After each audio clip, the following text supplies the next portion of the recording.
Assalamualaikum warahmatullahi wabarakatuh, Bu Henry. Waalaikumsalam warahmatullahi wabarakatuh, Bu Hana. Selamat siang, bagaimana kabarnya, Bu? Alhamdulillah sehat walau sedikit flu ini, Bu. Ya, terima kasih sekali loh, Bu, sudah meluangkan waktu untuk saya. Hari ini saya ingin berbincang dengan Bu Henry selaku Kepala Sekolah dari SD Negeri 1 Kediktan. Saya mau berbincang tentang pengambilan keputusan berbasis nilai-nilai kebajikan sebagai pemimpin. Iya. Langsung mulai saja ya, Ya, Bu. moga Bu Hana. Pertanyaannya adalah, selama ini bagaimana Anda dapat mengidentifikasi kasus-kasus yang merupakan dilema etika atau rujukan moral? Ya. Saya sebagai kepala sekolah di SD Negeri 1 Kediktan dalam mengidentifikasi suatu permasalahan, jika dalam permasalahan tersebut ada dua kasus yang sama-sama benar dan saling bertentangan, tentunya menjadi dilema, dan jika benar salah maka masuk ke rujukan moral. Ya, jadi Bu Henry mengidentifikasi jika dua kasus Iya. benar-benar merupakan dilema etika, Iya. jika benar salah adalah rujukan moral, seperti itu ya, Bu? Iya. Pertanyaan yang kedua, selama ini bagaimana Anda menjalankan pengambilan keputusan di sekolah Anda, terutama untuk kasus di mana ada dua kepentingan yang sama-sama benar atau sama-sama mengandung nilai kebajikan? Iya. Dan saya dalam pengambilan keputusan di SD Negeri 1 Kediktan, terutama untuk kasus-kasus di mana ada dua kepentingan yang sama-sama benar atau sama-sama mengandung nilai kebajikan, tentunya yang saya lakukan yaitu berkolaborasi dengan semua warga sekolah atau bermusyawarah dengan warga sekolah, berdekatan dengan murid, dan kemudian mencari solusi yang terbaik dalam pengambilan keputusan tersebut. Baik, Bu Henry tentunya melakukan kolaborasi Iya. dengan warga sekolah, bermusyawarah, melakukan pendekatan kepada murid untuk mencari solusi yang terbaik. Iya. Baik. Kemudian pertanyaan selanjutnya, langkah-langkah atau prosedur seperti apa yang biasa Anda lakukan selama ini? Langkah-langkah atau prosedur yang saya lakukan selama ini, tentunya yang pertama yaitu mengidentifikasi permasalahan tersebut. Terus yang kedua, melakukan pendekatan untuk memberikan dukungan yang terbaik. Yang ketiga, perhatian khusus pada siswa yang bermasalah, seperti itu. Baik, tentunya dengan mengidentifikasi masalah, melakukan pendekatan dan memberikan perhatian khusus kepada siswa, jadi siswa merasa diperhatikan. Iya. Oke, kemudian pertanyaan selanjutnya, Iya. hal-hal apa saja yang selama ini Anda anggap efektif dalam pengambilan keputusan pada kasus dilema etika? Hal-hal hal-hal yang saya anggap efektif dalam pengambilan keputusan dilema etika. Jadi saya ya Bu Hana, kebetulan saya itu menjadi kepala sekolah muda. Tentunya yang saya utamakan dalam pengambilan keputusan itu saya berkolaborasi atau bermusyawarah dengan keluarga SD Negeri 1 Bedidang. Selanjutnya tentu melakukan pendekatan dengan murid, karena sesuai dengan filosofi Ki Hajar Dewantara, pendidikan itu harus berpihak kepada murid. Tentunya apa yang kita lakukan atau apa yang kita putuskan itu harus berpihak kepada murid. Selanjutnya saya mencari solusi yang terbaik dari pemecahan masalah yang saya hadapi. Baik, jadi ini Bu Hendri ini luar biasa sekali sebagai kepala sekolah yang muda, punya jenjang karir ke depan, tapi tetap harus mementingkan keluarga besar SD Negeri 1 ya, untuk menyelesaikan masalah. Oke, pertanyaan selanjutnya, hal-hal apa saja yang selama ini merupakan tantangan dalam pengambilan keputusan pada kasus dilema etika? Tantangan saya dalam pengambilan keputusan dilema etika tentunya di lingkungan sekolah itu terdapat beberapa atau berbagai macam karakter, berbagai macam latar belakang. Pasti ada pihak-pihak yang bisa menerima keputusan itu dengan baik, ada yang tidak bisa menerima keputusan itu dengan baik, ada yang bisa menerima.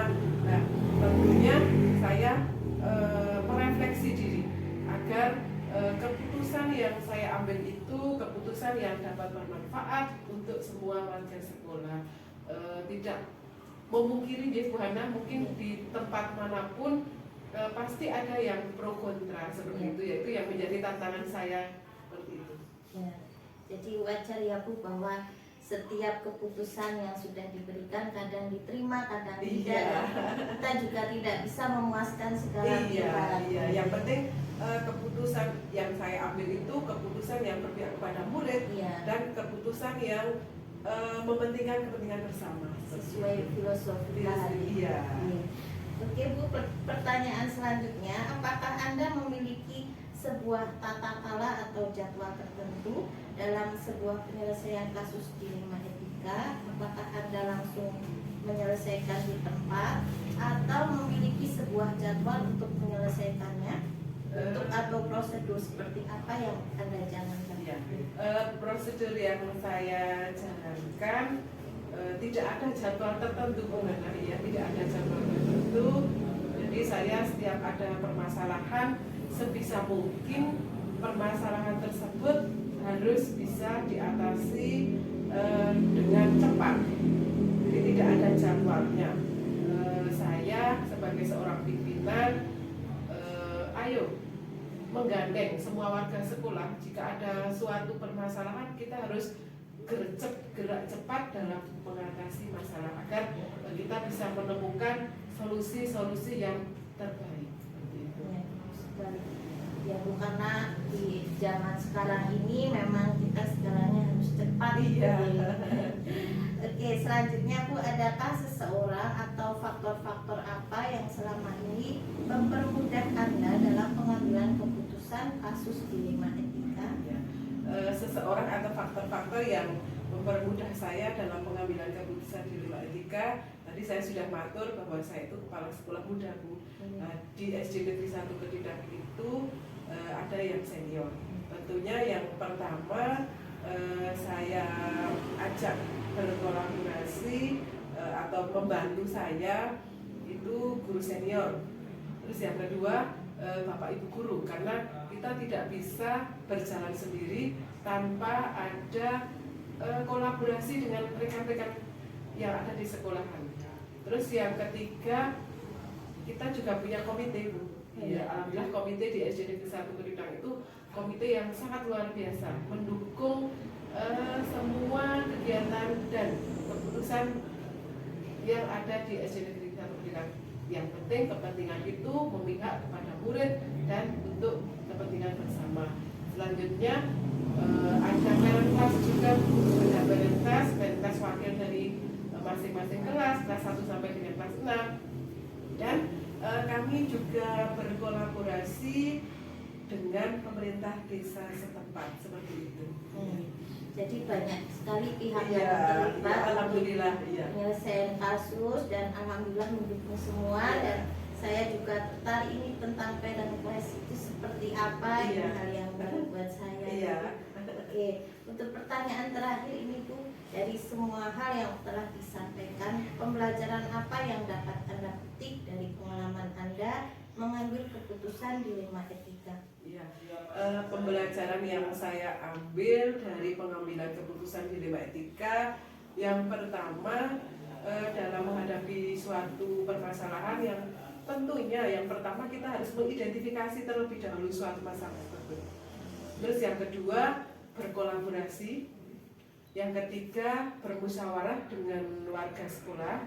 Terus yang keempat, putusan yang kita ambil itu keputusan yang bertanggung jawab dan berpihak kepada kepentingan bersama. Yang terakhir, segala sesuatu yang kita lakukan itu harus berpihak kepada murid, seperti itu. Ya, jadi muara dari semua ini kita mendapat pembelajaran bahwa pengambilan keputusan itu haruslah bertanggung jawab dan berpihak pada murid. Iya, betul. Terima kasih atas ilmunya Bu Henry, semoga bermanfaat untuk saya dan untuk SD saya.